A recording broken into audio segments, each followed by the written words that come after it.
E aí, gente, tudo jóia? Esse é o podcast de número 164 da Chácara Primavera e hoje nós estamos juntos aqui para darmos continuidade à conversa de ontem e de sábado, né?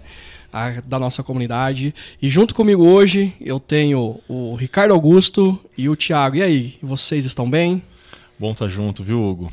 E não esquece que a pergunta difícil é sua, viu? E aí, Thiagão? Bom estar com vocês também e não esquece que a pergunta difícil é sua.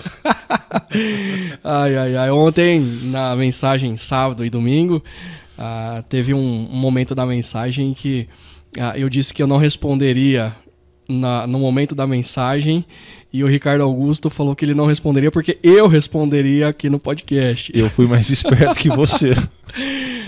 Mas é muito bom a gente estar junto, é bom estar com você aqui online, líder de grupo pequeno, você que é parte da nossa comunidade, você que é de fora da nossa comunidade, seja muito bem-vindo, muito bem-vinda. E ontem o tema foi novas práticas, né? A gente tem conversado sobre o fato de que a ressurreição, ela não é apenas um fato histórico que a gente deve relembrar e celebrar em um momento do ano. Mas a gente deve celebrar e relembrar todos os dias das nossas vidas, porque a ressurreição é um fato. E se Jesus ressuscitou dos mortos em corpo físico, e ele foi assunto aos céus, está governando a história, e ele está levando a história para um desfecho final, isso tem tudo a ver da maneira como a gente vive hoje, né? E a gente conversou sobre novas práticas. Aí a gente então levantou o problema ali da igreja de Corinto, onde a igreja, na maneira como ela está vivendo, ela tem uma dualidade ali. Ela diz afirmar que crê na ressurreição de Cristo e que são discípulos de Cristo, mas na prática existem algumas questões que não são coerentes com a vida cristã. E aí a gente conversou então a partir do capítulo 5, verso de 1 a 3, sobre o incesto que acontece ali. E Paulo traz isso à tona, um caso extremo, um caso público, onde um jovem homem está dormindo com a mãe do pai dele, né? Provavelmente aí a madrasta dele. E então Paulo levanta esse problema. E o segundo problema é que parte da liderança da comunidade está apoiando, está suportando o que esse jovem está fazendo, ao invés de repreendê-lo em amor. Mas Paulo ele não está sendo ali legalista e tratando só desse ponto. Ele está aproveitando para dizer outras coisas, outras imoralidades que Paulo coloca ali, não apenas na área da sexualidade, mas outras coisas que não são morais, que a comunidade está vivendo. E aí ele levanta 4 práticas. O lamento, a prática da tristeza por estarem vivendo aqui, a limpeza interna, que foi o termo que eu coloquei ali, mas é uma avaliação do próprio coração. Paulo fala assim, olha, livrem-se do fermento velho, do orgulho de vocês. E aí ele fala então, a partir desse momento que você tem consciência de quem você é, da misericórdia de Deus sobre você, da sua identidade em Cristo, então é necessário se afastar, né? Não conviver com pessoas que se afirmam cristãs, mas são imorais. E, por fim, o confronto amoroso, a correção amorosa de dizer, expulsem esse cara do convívio comunitário. Então, em um resumo geral, esse foi o assunto que nós conversamos sábado e domingo. E para a gente já levar aí para as problemáticas, Thiago e Ricardo Augusto, a gente vai começar lá no verso 3 em diante, aonde nós não tratamos de maneira específica na mensagem, né? Aonde ele vai fazer a crítica ali ao jovem, como que a igreja deveria tratar essa situação. E aí ele vai lá no verso 3 em diante, então. Deixa eu achar aqui, gente, só um segundo. Ele vai dizer o seguinte, que apesar de eu não estar presente fisicamente, estou com vocês em espírito e já condenei aquele que fez isso, como se estivesse presente. Aí ele entra no 4. Então, em nome do Senhor Jesus Cristo e com o poder dele, quando vocês se reunirem e eu estiver com vocês em espírito, entreguem esse homem a Satanás para que o corpo seja destruído, a fim de que o espírito dele seja salvo no dia do Senhor. E esse é o verso 5 que o Hugo vai responder. Antes da gente conversar sobre isso, vocês podem parar de me colocar aqui no caldeirão. A gente vai tratar do verso 3 e 4, tá bom? Porque Paulo está dizendo o seguinte, olha, primeiro ele disse, vocês já deveriam ter expulsado, vocês deveriam estarem tristes, vocês deveriam lamentar, e vocês deveriam ter expulsado esse cara da comunhão. Aí entra no verso 3. Paulo ele vai falar da reunião deles, dominical, né? Apesar de eu não estar presente fisicamente, estou com vocês em espírito. E já condenei aquele que fez isso como se estivesse presente, como o Ricardo Augusto leu. Aí ele vai dizer o seguinte acerca da reunião comunitária. Então, em nome do Senhor Jesus Cristo e com o poder de Jesus Cristo, quando vocês se reunirem e eu estiver com vocês em espírito, aí vocês expulsam. O que Paulo está querendo dizer com estar reunido espiritualmente ali e não fisicamente, na opinião nossa? Posso só dar um passo para trás antes, que talvez o pessoal está ouvindo a gente brincar aqui nesse podcast, mas é que assim, esse texto assim, é um texto que eu não sei qual foi a reação do Hugo, mas quando eu vi que nós estávamos na escala com esse texto, eu orei, justo esse, Deus? Assim, dos 16 capítulos da primeira carta aos Coríntios, justo o capítulo 5, porque esse texto é um texto difícil.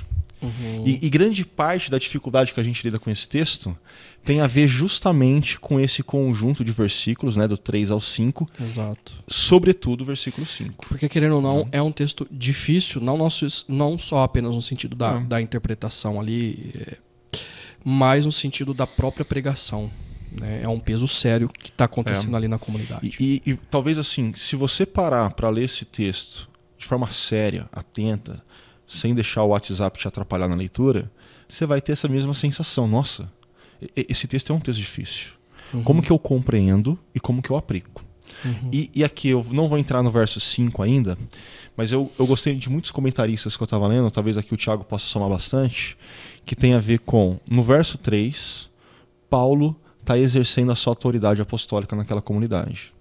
Ele está dizendo, eu não estou fisicamente com vocês, mas em espírito eu estou, e de uma forma profética, a partir da minha autoridade, eu já estou dando o veredito que vocês deveriam ter dado lá atrás. Uhum. E aí então o verso 4, para mim, e aqui eu não estou falando um para mim sozinho, assim, todos os comentaristas que eu acessei foram unânimes nisso, tem a ver com essa referência direta a Mateus 18, que é Jesus orientando como que a gente lida nesses casos onde é necessário a gente entrar num processo de correção amorosa, como a gente chamou. Só para a gente relembrar aí essa frase de Mateus 18, que às vezes o pessoal não lembra, né?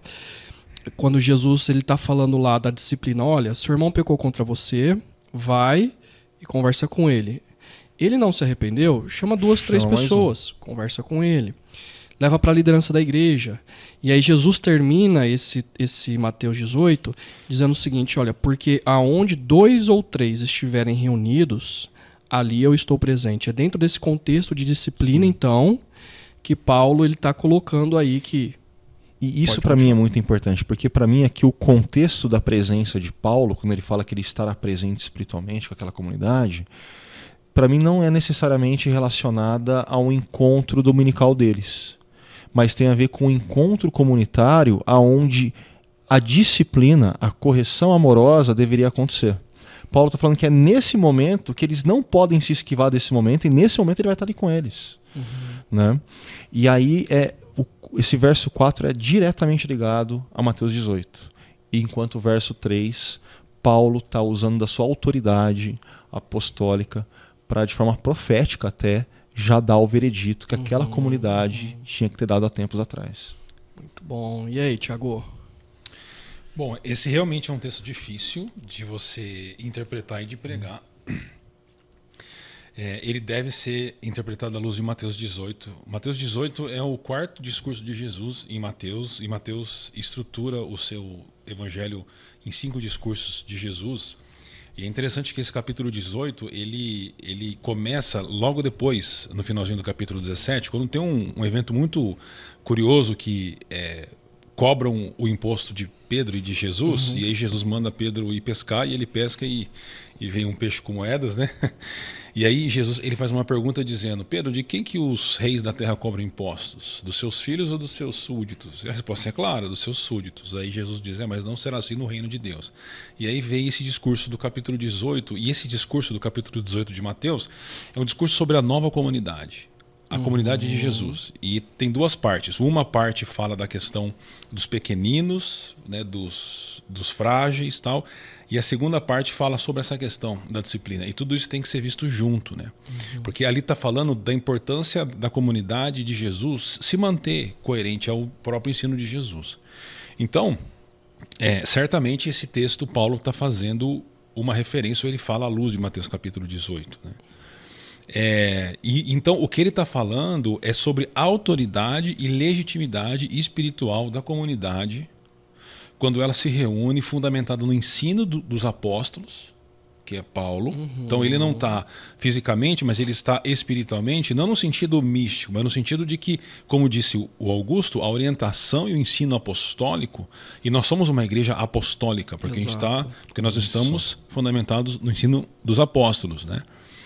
E a presença de Jesus e a importância da ressurreição de Jesus. Então, a presença de Jesus dá legitimidade e autoridade para a comunidade se posicionar. E já para terminar, a gente usa muitas vezes aquele texto de Mateus 18, dizendo onde 2 ou 3 estiverem. É o verso 20, né? É o verso da reunião de oração fracassada, que o pessoal usa para tentar amenizar. Mas esse texto nunca, né? Vamos falar a verdade. Isso é verdade. Mas esse texto não está falando de reunião de oração. Esse texto está falando sobre a comunidade tomar uma decisão para que ela se mantenha de acordo com aquilo que foi o ensino de Jesus. Isso você não vê só no Novo Testamento. Você vê no Antigo, numas bases diferentes, mas você vê o cuidado de Deus de manter a comunidade saudável, não por ela mesma, mas para que ela continue sendo luz no mundo. E aí a gente chega, eu acho que no coração desse texto. Fantástico. Eu concordo. Também nos estudos foram a conclusão da maioria dos comentaristas, né?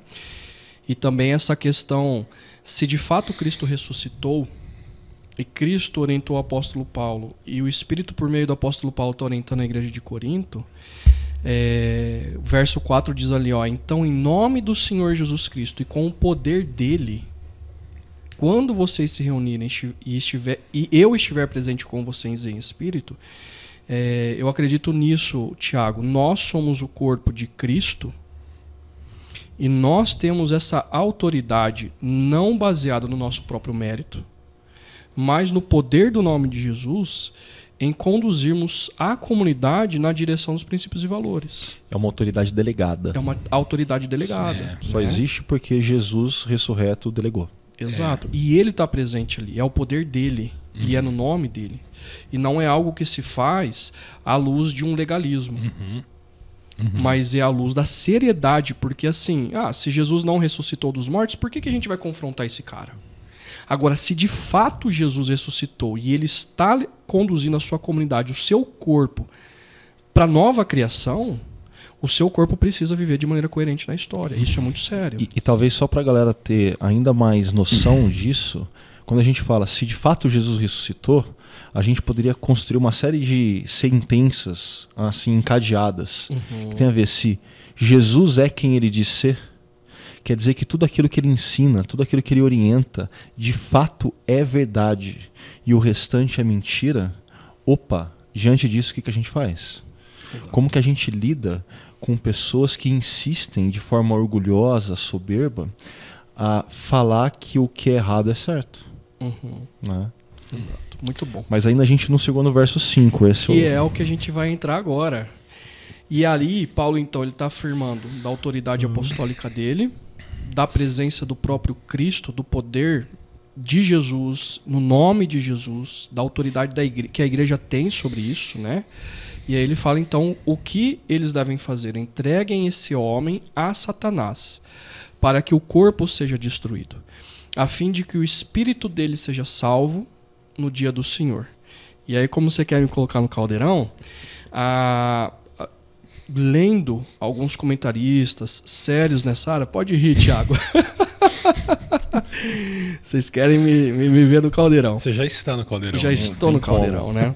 A questão aqui é o seguinte: entregar esse homem a Satanás é tirá-lo do convívio e da autoridade que existe no corpo de Cristo, no corpo de Cristo, no nome de Cristo.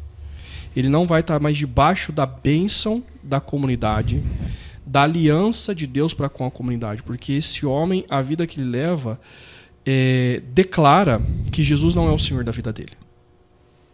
Portanto, ele deve ser tirado da bênção, tirado da comunhão, tirado do convívio, para que ao experimentar a era passada, que é a cultura dominada pelos princípios e valores deste mundo, de alguma forma esse homem possa vir se arrepender.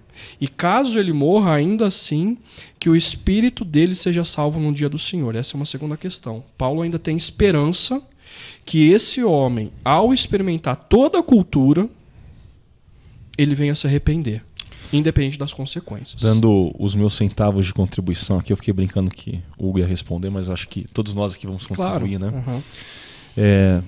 É importante lembrar que um caso extremo demanda uma correção extrema.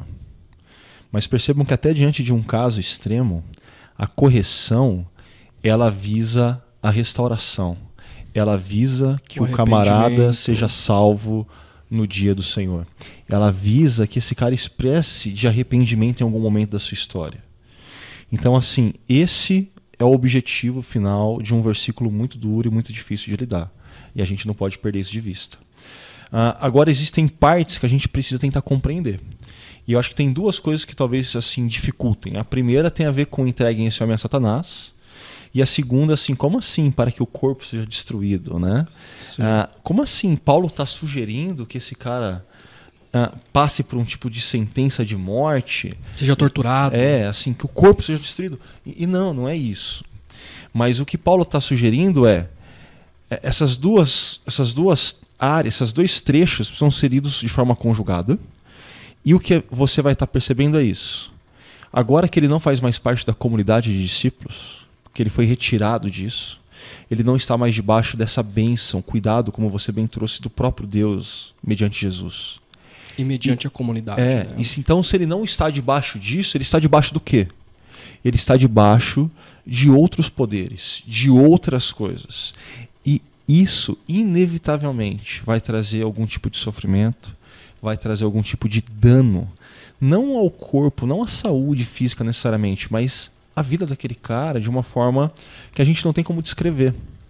Mas é como se Paulo estivesse falando, olha, que à medida que você está experimentando na pele esse sofrimento, esse problema, que você venha cair em si, que você venha se arrepender, né, que você venha retomar aos caminhos do Senhor.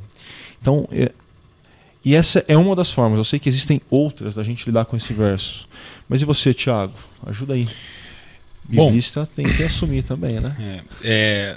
Existem 4 interpretações mais comuns desse verso aí. A primeira é a que o Hugo falou, a gente pode... E elas se relacionam entre si. Então, a primeira seria uma de excomunhão. Então, a pessoa é tirada da comunidade. De fato, ela é expulsa. Ela é expulsa à luz de Mateus 18. Exato. A segunda é de um sofrimento físico. Então, ele vai ser tirado da comunidade não só por causa da excomunhão, mas para sofrer, porque vai estar fora da comunidade e quem sabe ele pode ser salvo.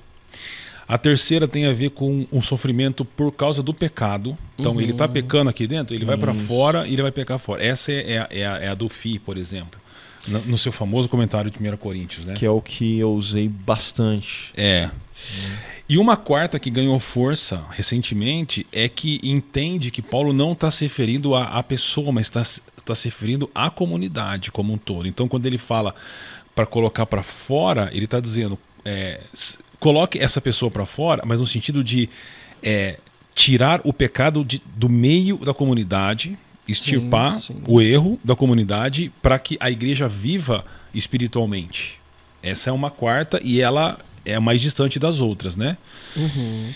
Bom, eu acho que é uma mescla aí de algumas, né? Eu acho que tem a questão da excomunhão, tem também a questão do sofrimento físico e do sofrimento por causa do pecado, né? Eu não sei se essa interpretação coletiva, digamos assim, que foi essa última que eu citei, faz muito sentido, né? Até por causa do grego que constrói lá. Mas eu acho que é um afastamento para o bem da comunidade e visando o bem dele.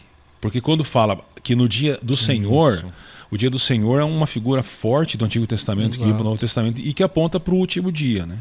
O dia do julgamento final. Assim. Então, a primeira leitura parece uma ação bem drástica da igreja, mas é uma ação que tem como objetivo a salvação daquela pessoa, né? E como a gente conversou sábado e no domingo,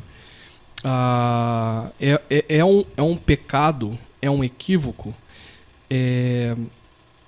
público, notório, né? Não é algo que foi cometido à sombra, só alguns estão sabendo. Toda a comunidade está sabendo, igual como você colocou, um pecado extremo, digamos assim, até porque na própria cidade de Corinto, na cultura romana, greco-romana, isso não era validado, né? E muito menos à luz do Antigo e do Novo Testamento. Então, um pecado extremo necessitava de uma ação extrema. Gente, a gente não pode dialogar, a gente não pode apoiar, a gente não pode valorizar ou amenizar esse tipo de pecado. Então, de fato, mas a expectativa final é de que no dia do Senhor a pessoa fosse salva. Esse é o objetivo da correção. Mesmo que seja uma correção drástica, né? Exato. E eu acho que uma outra coisa que tem em mente é assim, Paulo não está apenas dizendo que o que aconteceu toda a comunidade sabe. Ele está dizendo que o que aconteceu a cidade de Corinto está sabendo. E isso está afetando o testemunho e a missão daquela igreja. Muito bom. Gente, aconteceu aqui, ó, o nosso ar estava fazendo muito barulho, por isso que vocês não viram o Thiago ali. O Hugo tentou segurar mais a fala, tal. Bastidores para vocês. Voltou. Para quem tá ouvindo o podcast depois não fazia nem ideia, né? Agora tá sabendo. Mas muito bom, gente. Só que aqui, ó, eu não quero...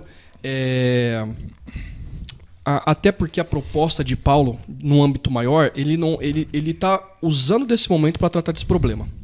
Mas o propósito de Paulo é maior. É tratar da ética, da moral cristã nessa comunidade, né? Porque essa comunidade ela começou a ser aculturada com os princípios e valores de Corinto. Então, no verso 11, Paulo ele vai mostrar para a gente outros princípios imorais. E imorais, na questão bíblica, não tem a ver necessariamente apenas com a questão da sexualidade. E eu não quero focar nisso, né? Eu acho que sábado e domingo a gente já tocou nesse assunto, mas o ponto é que no verso 11, Paulo vai dizer o seguinte, né? Que nós devemos ter um convívio limitado, né? Ter certos limites de intimidade para com pessoas imorais. E ele vai dar alguns exemplos, né? Verso 11, mas agora escrevo a vocês que não devem se associar a ninguém que, afirmando ser irmão, seja imoral, e aqui entra a questão da porneia, avarento, que é a pessoa que ama riqueza, possessões, ou objetos, etc., né? Idolatria, caluniadores, alcoólatras ou ladrões. E aqui me parece que a proposta de Paulo é levantar a régua da moral cristã da comunidade. E aí a minha pergunta para vocês é o seguinte: como que a gente deve lidar com essa moral cristã, essa ética cristã, a partir da luz, né, da ressurreição de Cristo e do ensino dos apóstolos do Antigo Testamento, sem ser legalista? Porque a impressão que eu tenho às vezes é o seguinte: mas cristão não pode fazer nada, ou cristão ele é muito caxias, é muito durão, é muito, né, crente é assim. Qual que é a visão correta da moral, da ética cristã, sem ser legalista? Cara, eu acho que a primeira coisa é perceber que, assim, moral e legalismo são duas coisas distintas. Boa. Moral é uma coisa boa. Legalismo é um problema. E a gente percebe que moral é uma coisa boa, não quando a gente está falando simplesmente dentro de um contexto de igreja local, onde todo mundo confessa que a Bíblia é a palavra de Deus, mas assim, basta você estar numa discussão que alguém quer estar certo e o outro vai estar errado, que assim, o discurso por justiça vai aparecer. Questões morais são assim, é o arroz com feijão do dia a dia de qualquer ser humano, independente da fé que ele professa. Então, ter moralidade, ter ética, inclusive, é um dos grandes desafios da cultura contemporânea. Inclusive, tem um filósofo chamado Charles Taylor, né, que ele diz que uma das fragilidades da cultura contemporânea é que almejam um grande padrão moral, ético, mas eles não têm um chão sólido aonde construir a escada que leve eles até lá. Então, assim, a gente gosta de falar de dignidade humana, de direitos humanos, mas eles não têm chão. Porque o chão para essas questões morais dependem de um telos, depende de uma teologia, depende de um Deus que seja professado. Então o problema não está na moral, o problema está no legalismo. Moral faz parte, não tem como a gente fugir dela. Mas aí eu vou falar demais. Deixa eu Thiago um pouco. É interessante ouvir o Augusto, que eu lembrei da história do grande C.S. Lewis e o argumento que o converte à fé cristã é o argumento moral. Que ele diz assim, de onde vem essa moral e essas leis morais mais básicas da humanidade? Então, por exemplo, matar é errado, todo mundo sabe que é errado. Por que matar é errado? Por que mentir é errado? Por que o racismo é errado? Porque você tem leis morais anteriores que sustentam isso. Né? Então, é interessante. Dessa forma, todos nós temos leis morais que nos orientam. Todo ser humano. Todo ser humano tem. Ninguém é amoral completamente. Pode ser sim, na questão, por exemplo, sexual, a pessoa tem uma outra moralidade, mas amoral não tem como ser. Então, a pergunta não é se nós somos ou não morais ou moralistas, mas é qual é a moral que nos orienta. Esse é o ponto, né? E o que o Augusto traz é a moral que nos orienta é a moral ensinada pela palavra de Deus que expressa princípios e valores do reino de Deus. E, consequentemente, expressa valores e princípios que protegem a dignidade humana. Como um todo, que, não para mim, só esse na igreja. É um dos detalhes do Charles Taylor, que é muito sagaz. Um filósofo, sem citar Bíblia, nem livro, capítulo ou versículo, o argumento que está por detrás é esse.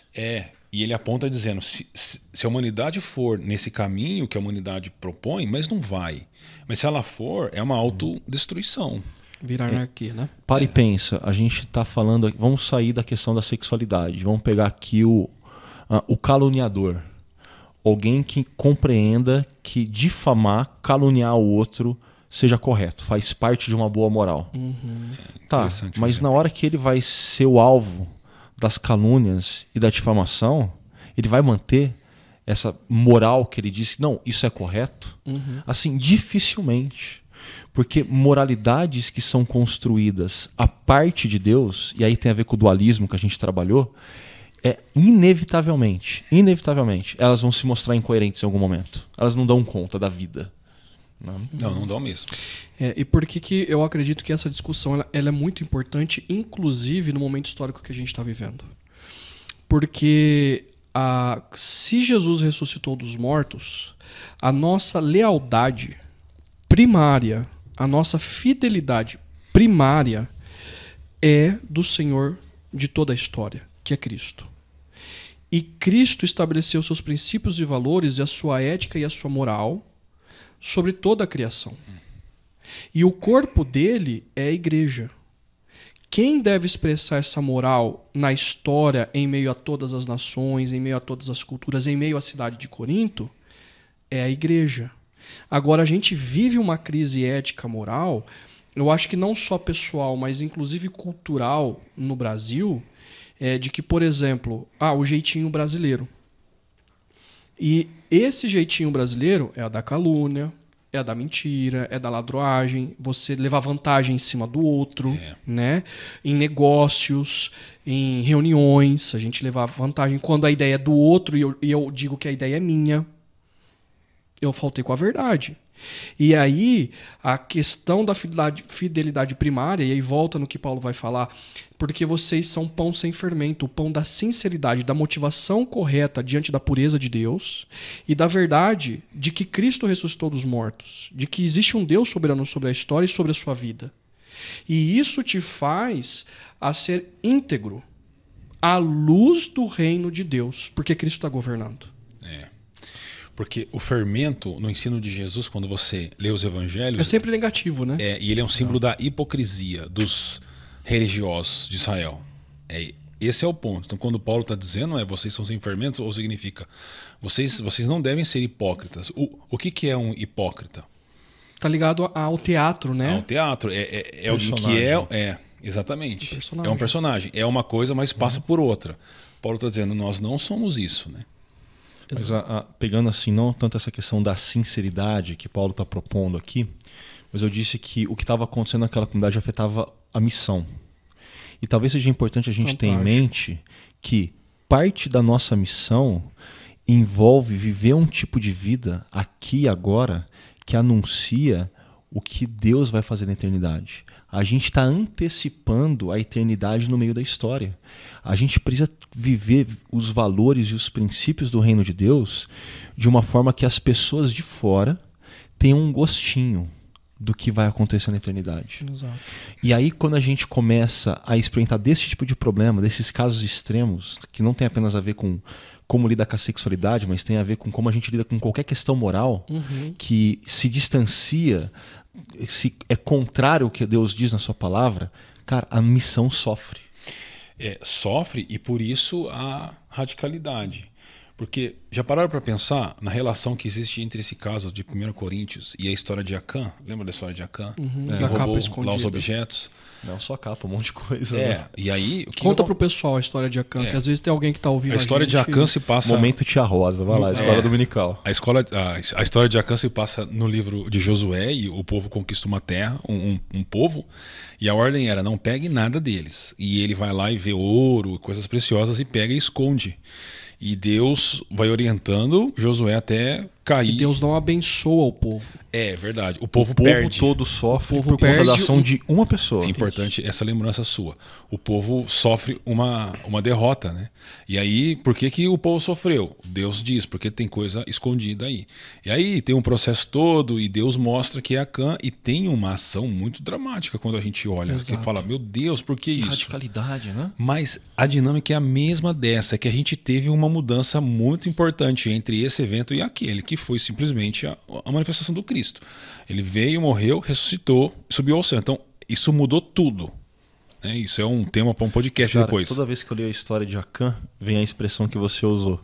Jeitinho brasileiro. Assim, Acã era um protótipo do jeitinho brasileiro. Mas por que eu estou citando Acã? Porque, como você disse, por que houve tanta radicalidade para lidar com a questão de Acã? Porque o povo pagou por isso.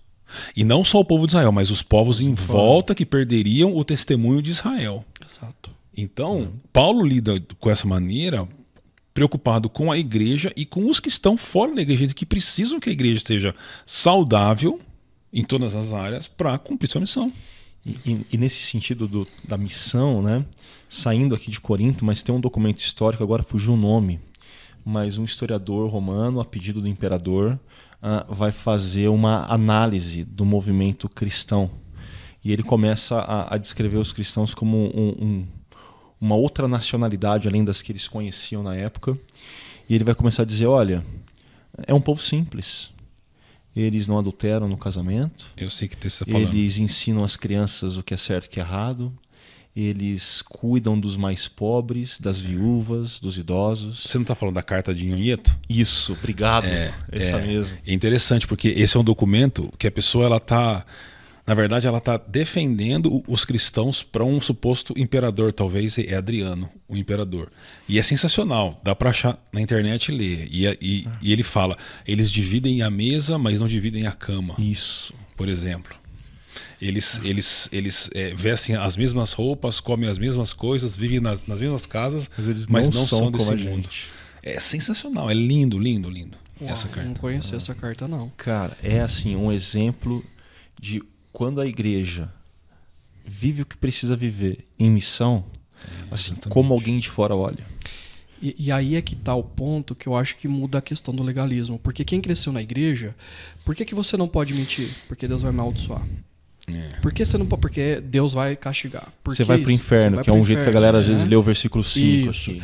Eu acredito que como que a gente não vive esse legal? E aí a gente se torna jovem e a gente acaba julgando a cidade de Corinto porque eles não vivem o que a gente vive. E aí a gente se torna legalista. Né? E a gente quer cristianizar.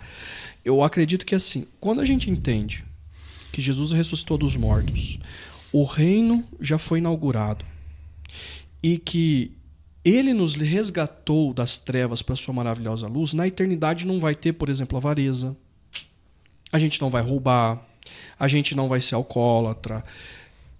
E essa realidade futura já deve ser impressa aqui agora. Porque eu desejo isso. Isso não me torna legalista. Cumprir a regra por cumprir a regra para ser aprovado por Deus. Eu já fui amado, eu já fui aceito, eu já fui salvo por Deus e liberto por Deus. Portanto, a minha identidade é de alguém que não rouba, é de alguém que não dá jeitinho, é de alguém que não falta com a verdade. Porque lá no futuro não vai mais existir isso. E o meu testemunho, a minha vida se torna testemunho vivo. Para o outro. Mas por que você não mente? Por que você não enrola? Por que você não dá um jeitinho? Por que você colabora? A minha vida se torna um testemunho. Só que eu só vou ter essa clareza se eu tiver ciência constante e anunciar para mim mesmo e a minha comunidade anunciar constantemente que a ressurreição ela é real. Todos os dias. E a gente vive essa realidade. Senão é só um checklist religioso de eu cumprir a regrinha, tenho mais um pontinho com Deus e vai lá. E essa sua fala tem tudo a ver com algo que a gente trouxe, que é a questão do indicativo e do imperativo. Se a gente tira o indicativo da jogada, fica apenas com ordenanças cegas, como se elas, ou melhor, o cumprimento delas, fosse nos garantir algum direito diante de Deus, isso é legalismo. Mas agora quando a gente olha para o indicativo, para a realidade que Deus, por graça, por amor, garante, a nossa resposta é uma consequência dessa realidade. É aí que entra o imperativo. Né? Então isso nos liberta do legalismo e nos convida a experimentar aqui e agora a eternidade que vai ser plena lá na frente quando Jesus voltar e fazer nova todas as coisas. E isso, só para fechar, me lembra um outro ponto que talvez tenha muito a ver também aí com a carta que a gente estava mencionando, que é uma entrevista do H.P. Lovecraft, um escritor ateu de contos de terror. E ele, publicamente, ele ficou muito conhecido por ser um antagonista da fé cristã muito grande. Assim. Ele era até mesmo desrespeitoso, um cara muito desbocado nos pronunciamentos dele, até que um dia um entrevistador questiona ele por que dessa posição com relação aos cristãos, com a fé cristã, né? E ele diz que ele tem esse tipo de postura porque os que os cristãos afirmam e tentam viver é uma loucura. Aí o entrevistador, pensando assim, você não acredita que existe um céu, uma eternidade pós-morte. E o H.P. falou, não é isso. A loucura dos cristãos é que eles tentam viver a eternidade aqui e agora. É por isso que eu acho ele um bando de louco. Assim, e eu fico olhando para essa entrevista e falo, caramba, que tipo de discípulo de Jesus estava perto desse cara? Para ele olhar para a vida desses caras e falar, esses caras vivem um tipo de loucura. Porque, assim, às vezes o nosso testemunho está tão maculado, está tão frágil, a gente está com uma vida tão acomodada à cultura, que as pessoas olham e falam, tá, normal, nada demais. Exato. E aí, Paulo, falando dessa questão dos imorais, né, de maneira geral, né, o avarento, idólatra, caluniador, alcoólatra, ladrão, ele está colocando isso dizendo o seguinte, olha, não se associem, não tenham intimidade com ninguém que, afirmando ser irmão, vive dessa forma. Quais são aí os limites corretos nossos para termos intimidade com essas pessoas? Porque essa é uma pergunta que acabou surgindo. Poxa, eu tenho pessoas no meu convívio que afirmam crer em quem Jesus é, no entanto, a postura delas em relação ao ambiente de trabalho, em relação à moralidade cristã, é completamente diferente. E esse convívio tem me prejudicado. Como que a gente mantém esse convívio limitado com pessoas que se afirmam cristãs, mas vivem de outra forma? Eu acho que Paulo... É um assunto bem difícil, né? Porque a gente não gosta muito de confrontar, a gente não gosta muito de colocar limite. Mas é um negócio sério. Não, é muito sério. Mas eu acho que Paulo ele não está falando de relacionamentos comuns, por exemplo, de trabalho. Isso, é o que ele deixa claro no verso 9. Ele está falando de comunhão. Comunhão. Intimidade, inclusive de fé. Exatamente. De caminhar junto. É isso que ele está dizendo. Porque você vai trabalhar com pessoas que são muito diferentes de você e às vezes até professam a fé. mas você não tem uma comunhão com ela, é um colega de trabalho. O que Paulo está falando é de comunhão, é de comunidade. E aí eu acho que tem duas razões. A primeira é por nós mesmos e a segunda é pela pessoa. Por nós mesmos, para a gente tomar cuidado para o nosso coração não ser envenenado. Porque eu acho que o grande problema desse texto, e vocês mencionam isso, é o que vocês chamaram de acomodação cultural. Isso é muito sério. Muito sério. Então isso evita com que a gente vá por esse caminho. E o segundo é pela pessoa também, para que ela perceba que ela não está no caminho correto. E isso possa, de alguma forma, impactá-la. Então, eu acho que Paulo está falando de pessoas que caminham na mesma fé em comunhão. Paulo está dizendo, se é esse o caso, não dá para continuar. Você tem que sinalizar, você tem que mostrar e você tem que se afastar para o seu bem e para o bem dessa pessoa. É isso. Porque senão você vai estar avalizando o que ela está fazendo. E até trazendo um exemplo aqui, imagina o seguinte. Você está numa crise conjugal e você precisa de alguém para te aconselhar, para te orientar. E existe alguém que professa a mesma fé em você, que se diz que é seu irmão em Cristo, e você vai conversar com ele, só que assim, não é segredo para ninguém que aquele cara tem o casamento arrebentado, que aquele cara tem casos de adultério assim que não cabem na mão. Como que você vai pedir orientação para esse cara? Como que você vai deixar esse cara fazer parte de quem vai moldar a sua mente e seu coração para lidar com um momento de crise no casamento? Não tem como. Esse cara não vai te dizer nada à luz da palavra de Deus. O que esse cara vai dizer para você é: faça as coisas à luz do meu próprio umbigo. Vai dar ruim. Muito ruim. E aqui eu acredito que Paulo ele está colocando dentro de um contexto maior também. Porque, por exemplo, a questão do incesto. O jovem desonrou o pai, desonrou a Jesus e desonrou a comunidade. Porque o testemunho da comunidade na cidade se tornou prejudicado. No caso, vamos supor aqui uma pessoa que é um ladrão. E todos esses pecados aqui, eles visam o outro como objeto de satisfação ou um objeto de realização pessoal. Então, uma pessoa que se afirma discípulo de Cristo, mas continua roubando, né, ela está lesando o outro e usando do convívio comunitário para lesar pessoas. E não só do convívio comunitário para lesar pessoas, mas da própria sociedade. Né? Um avarento. Ele vai usar do outro para trampolim. Então, eu acredito que também Paulo está dizendo o seguinte: olha, tem que colocar limite, não conviver com essas pessoas que, se afirmando cristãos, discípulos de Cristo, irmãos, não vivem de acordo com a fé, porque está desonrando a Jesus, está desonrando o convívio de intimidade, está desonrando a comunidade na cidade. Né? Então, assim, você tem pelo menos um tripé aí de desonra, de desvalorização, de rachadura. E isso, lembrando do processo de Mateus 18 que Jesus ensinou. Exato. Então, você está vendo que a pessoa está errada, você fala com ela. Não é romper de primeira. Assim, cara, esse comportamento, isso que você está fazendo não está certo. E aí a pessoa pode abandonar o caminho errado e ótimo, você ganhou a pessoa. Esse é o fruto que a gente espera. Se não acontece, chama alguém mais próximo também e juntos falem também. Se a pessoa abandonou, ótimo. Se não, aí é levar para frente da comunidade. E então esses dois textos devem ser lidos um do lado do outro. E só pegando um gancho, assim, nenhuma das tentativas gerou o fruto que a gente esperava. Aí que entra essa questão do convívio limitado, da gente impor limites.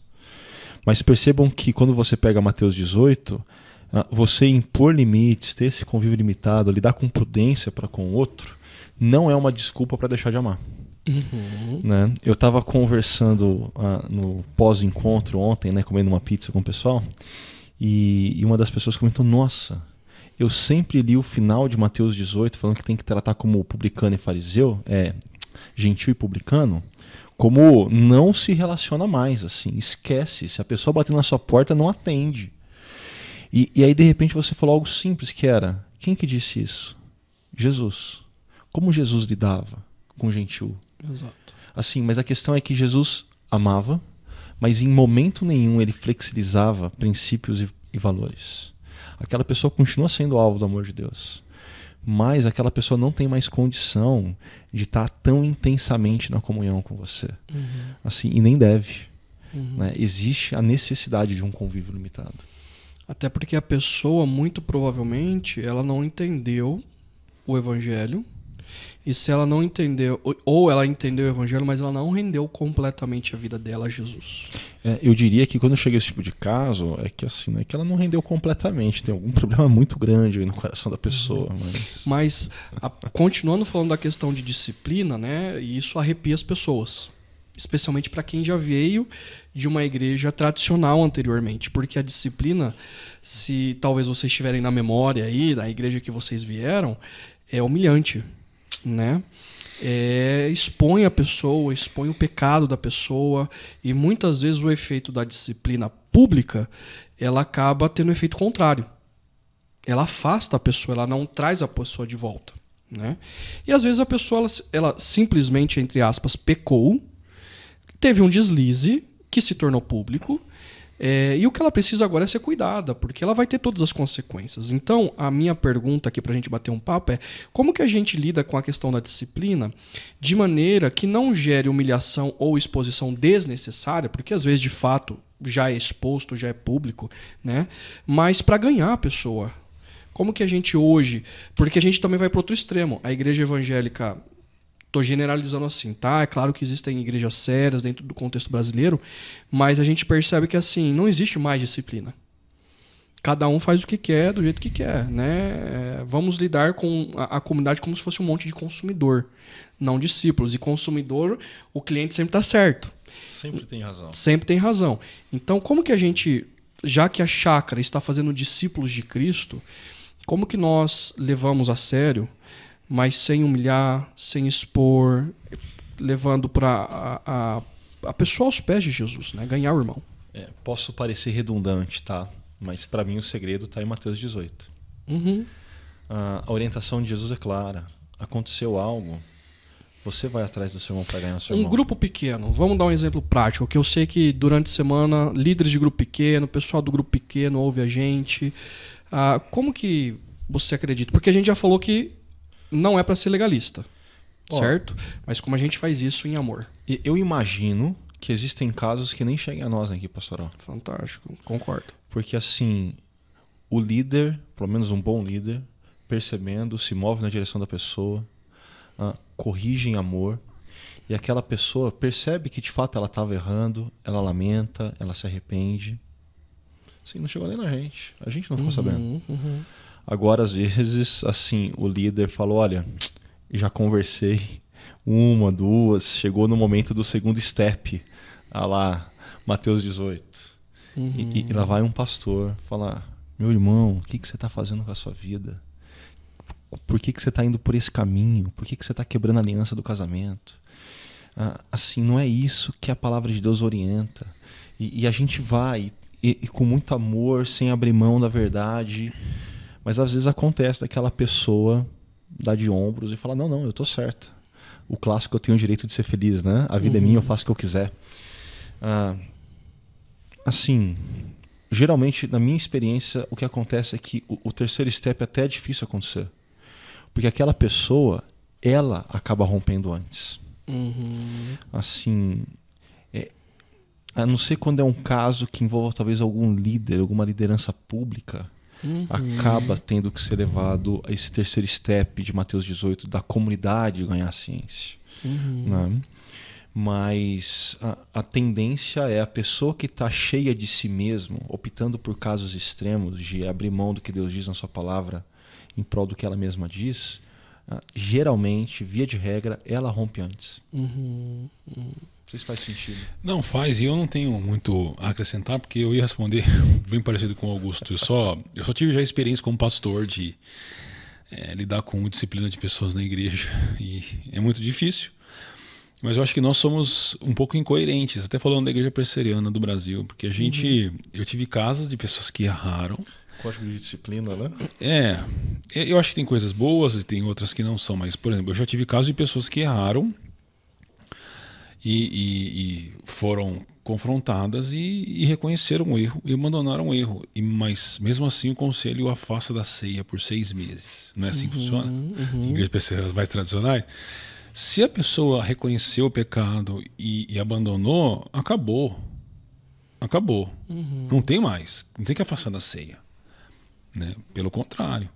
Aí você tem que estar lá todo domingo da ceia, o primeiro banco, para participar com a gente dos encontros e tudo. Então eu acho que nós somos incoerentes um pouco. Eu acho que a gente deixa, às vezes, o nosso coração falar mais do que a palavra de Deus. Mas o caminho é, como disse o Augusto, é seguir o que Jesus ensinou em Mateus capítulo 18. E a gente às vezes pensa que esses casos assim de uma disciplina que expõe pessoas e que acaba afastando e que na prática aconteceram na contramão de Mateus 18, gente, ainda acontece hoje.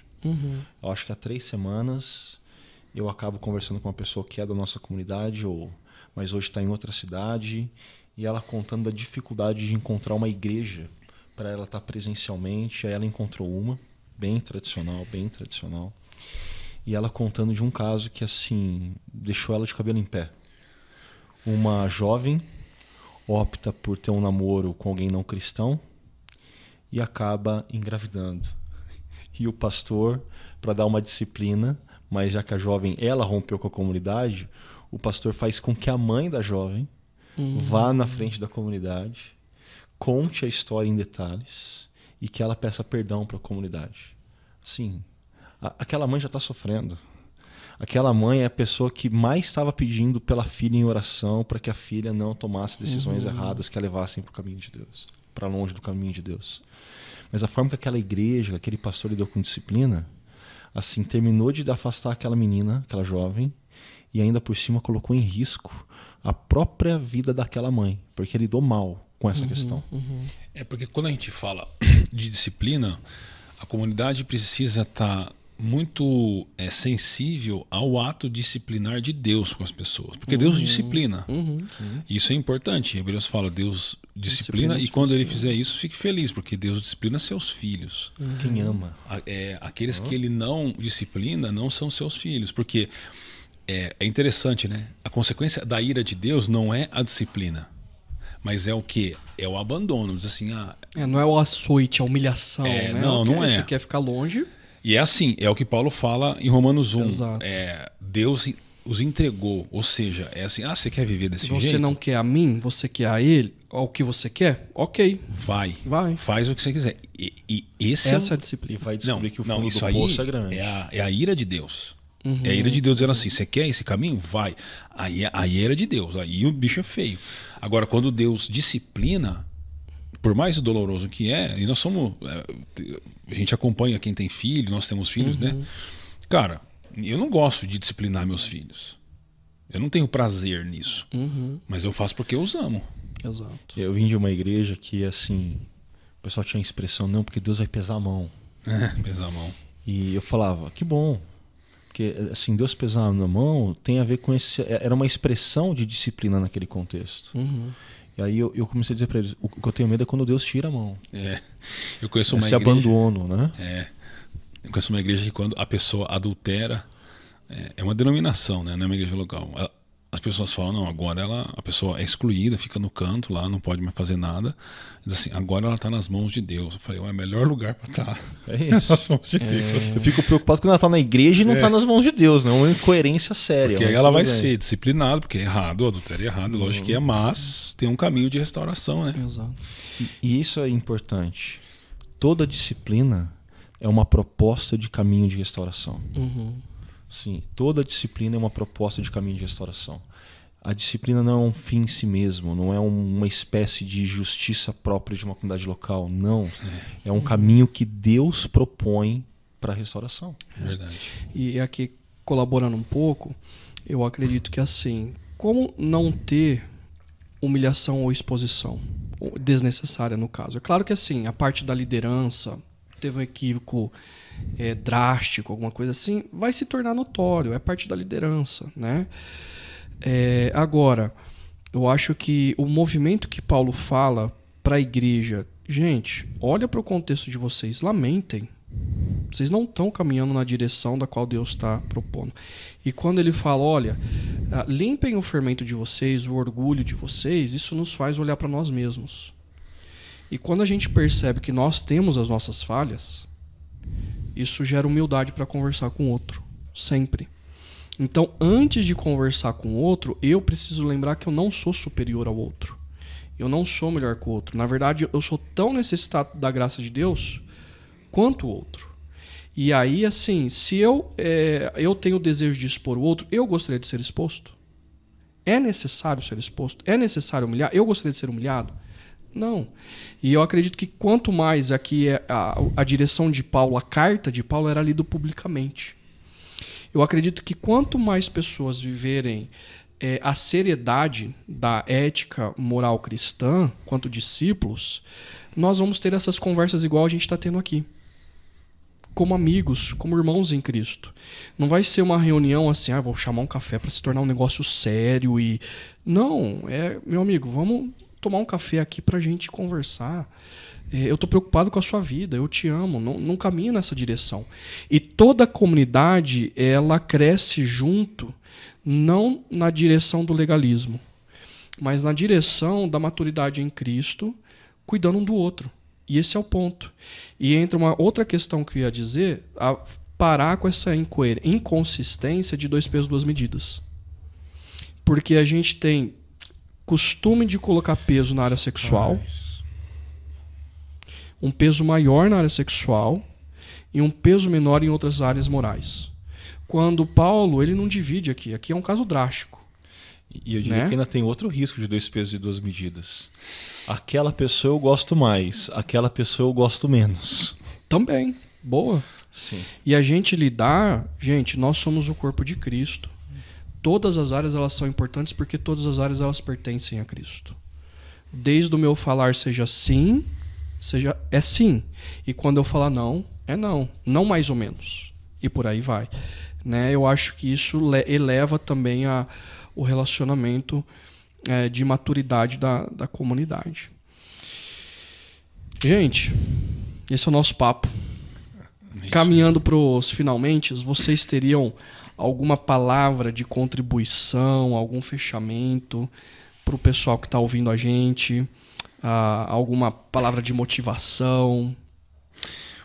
Hugo, muitos estudiosos eles vão se referir a um texto na segunda carta de Paulo aos Coríntios como uma referência a essa situação, que é o capítulo 2 de 2 Coríntios, a partir do versículo 5 a 11. Eu vou ler bem rapidinho, diz assim. Repete a referência. É 2 Coríntios, capítulo 2, a partir do versículo 5 até o 11. Paulo escreve: Se um de vocês tem causado tristeza, não a tem causado apenas a mim, mas também, em parte, para eu não ser demasiadamente severo a todos vocês. A punição que lhe foi imposta pela maioria é suficiente.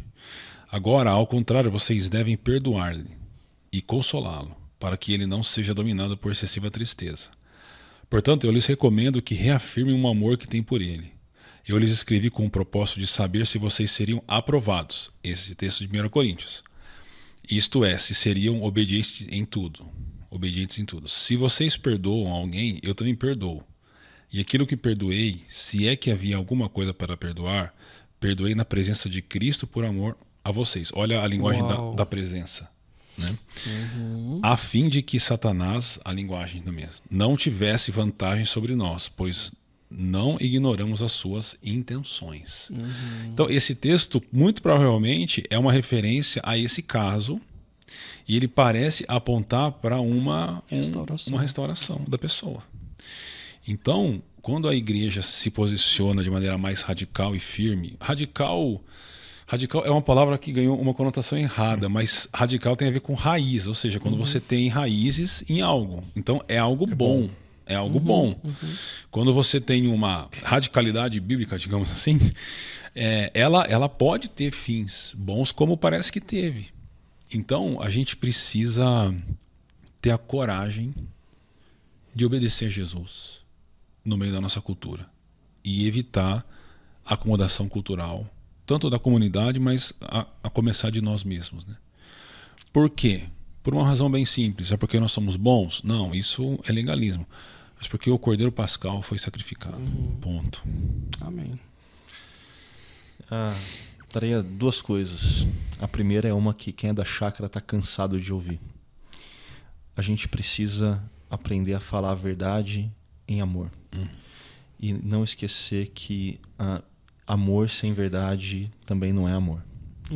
A gente precisa encarar o desafio da correção amorosa independente de que lado a gente está na mesa. De quando a gente precisa ter uma conversa crucial com alguém para confrontá-lo, para corrigi-lo, ou de quando alguém vem ter uma conversa com a gente para que a gente possa ser confrontado, para que a gente possa ser corrigido. A gente precisa encarar esse desafio de uma correção amorosa, de verdade em amor. E a segunda coisa tem a ver com o que o Thiago trouxe, porque por mais que o assunto da nossa conversa aqui nessa mesa hoje tenha rodado muito sobre a correção, sobre a disciplina, e seja quando a gente olha para o capítulo 5, a maior parte dos versículos tenha esse assunto sendo tratado, para mim o coração desse texto é o versículo 7 e o versículo 8. Começando ali, na verdade, no 6, né? E esse desafio, livrem-se do fermento velho, para que vocês sejam massa nova e sem fermento, como realmente são. Pois Cristo, nosso Cordeiro Pascal, foi sacrificado. Por isso celebramos a festa, não com o fermento velho, nem com o fermento da maldade, da perversidade, mas com pães sem fermento. Os pães da sinceridade e da verdade. O desafio para a gente tem a ver para olhar para quem Jesus é e o que Ele fez. E a partir daí a gente viver a nossa vida com novas práticas. Amém. Gente, a minha palavra final para vocês é que tudo isso só faz sentido porque Jesus ressuscitou. E a ressurreição, a realidade da ressurreição é o chão que a gente pisa. A gente só respira por causa da ressurreição, a gente só se reúne aos domingos por conta da ressurreição. E a nossa vida ética, moral, só faz sentido por causa da ressurreição. E Jesus está nos convidando a viver de tal forma linda a nossa identidade nele e na realidade da ressurreição, para que nós sejamos sal da terra e luz do mundo. E aí entra então o que o Augusto falou, entra o que o Thiago falou, que a gente seja esse corpo de Cristo que vive de maneira tão bela, tão enraizada nele, que outras pessoas, além de serem restauradas, outras venham crer naquilo que a gente crê, porque é real. Que Deus abençoe sua vida. Nós encerramos esse podcast agora e nós nos vemos no sábado às 18 horas em Paineiras, no domingo aqui em Barão às 9 e no Paineiras às 9, às 11 e às 19 horas. Que Deus te abençoe imensamente.